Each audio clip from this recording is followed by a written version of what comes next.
everyone, and welcome back to Enlycast, your daily dose of English learning. I'm Sophia. And I'm Jack. So, Sophia, let me ask you something. Have you ever made a decision that felt amazing in the moment, but then, like a week later, you were thinking, oof, maybe not my best idea?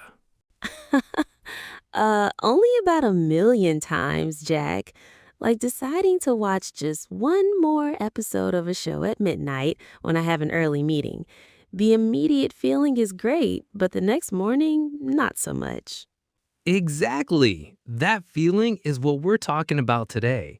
We're diving into a powerful mental model called second order thinking. It's all about playing the long game, especially with your English learning. It sounds complicated, but trust us, it's a game changer.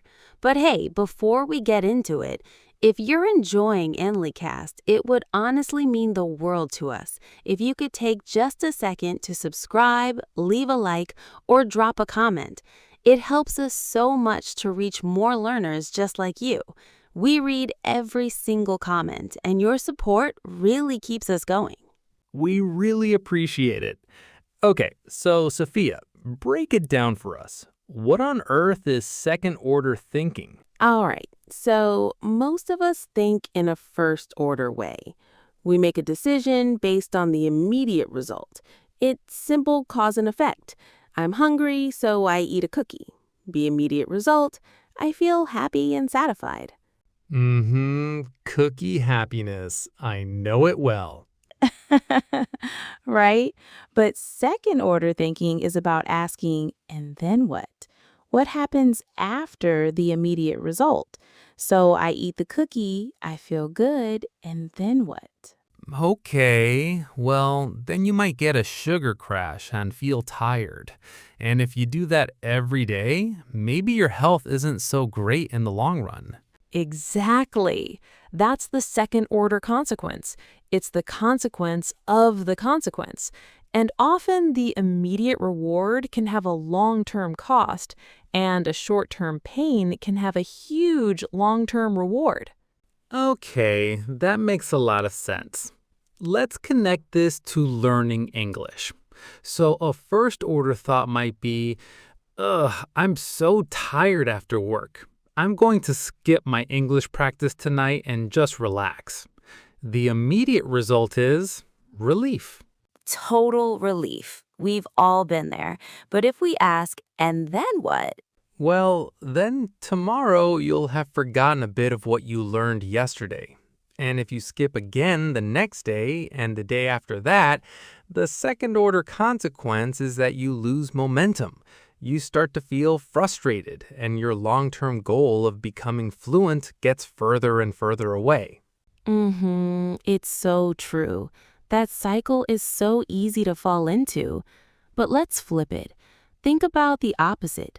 The first order thought is, I'm tired, but I'm going to push through and do just 20 minutes of practice. The immediate feeling is, well, it's a bit of a pain, right? It's effort. Yeah, it's a struggle. That's the short-term pain. Then you feel proud of yourself. You've kept your promise. The next day, the material is fresher in your mind. And if you do that consistently, the second order consequence is fluency, confidence, all those amazing things you're aiming for. The long-term reward is huge. But, and then what? That's it exactly. So, the first big idea for everyone listening is to start asking yourself, and then what? Whenever you make a choice about your studies, it helps you see beyond the immediate moment. It's like being a chess player. Good players don't just think about their next move. They think about the move after that and the one after that. They're thinking about the whole game. What a great analogy.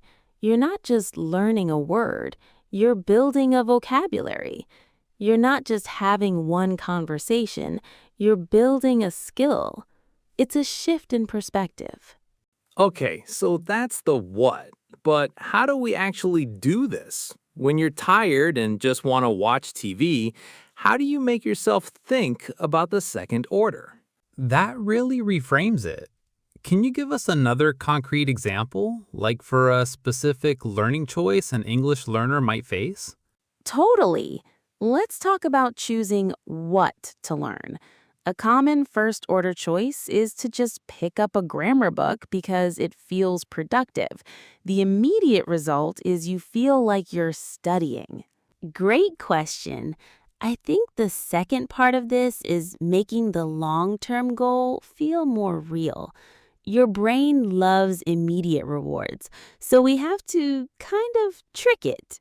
Trick the brain? I'm listening. So instead of just, I want to be fluent, make it super specific. Visualize it. What does fluency look like for you? Is it confidently ordering food on a trip to New York? Is it acing a job interview in English? Is it laughing at a joke with a native speaker? Oh, I love that. So when you're feeling unmotivated, you don't think about the grammar exercise, you think about that delicious pizza you'll order in perfect English. Yes, you connect the short-term pain, the 20 minutes of study, to a very real, very emotional long-term reward. That makes the second-order consequence feel more immediate and more powerful than the temptation to skip it. That's so smart. It's about emotionalizing the future benefit. Okay, so we have second order thinking, which is about looking ahead, but the future is, uncertain. You can't predict everything. Right. And that brings us to our third big idea today, probabilistic thinking. It's another mental model that works perfectly with second-order thinking. Probabilistic? Like probability? Math class? I'm a little scared. No, no, no, math required, I promise. It's just about changing how we see uncertainty. Instead of thinking in black and white, yes or no, we think in shades of gray. We think in chances and maybes. Okay, shades of gray. How does that help with English? Well, think about one of the biggest fears for learners, speaking. Many people think if I try to speak English with a native speaker, I will make a mistake and it will be embarrassing. It feels like a 100% certain outcome. Right. That fear feels very real and very certain. But with probabilistic thinking, you'd ask, what is the actual probability of that happening? First, what's the chance you'll make a mistake? It's pretty high, right? That's okay. That's part of learning. Mm-hmm. But then, what's the chance that the person you're talking to will judge you harshly for it? In reality, it's very, very low. Most people are supportive and impressed that you're learning their language. That's a good point. So the probability of a negative social outcome is actually tiny. Now, what's the probability that you will learn something from the conversation, even if you make mistakes? Ah, see?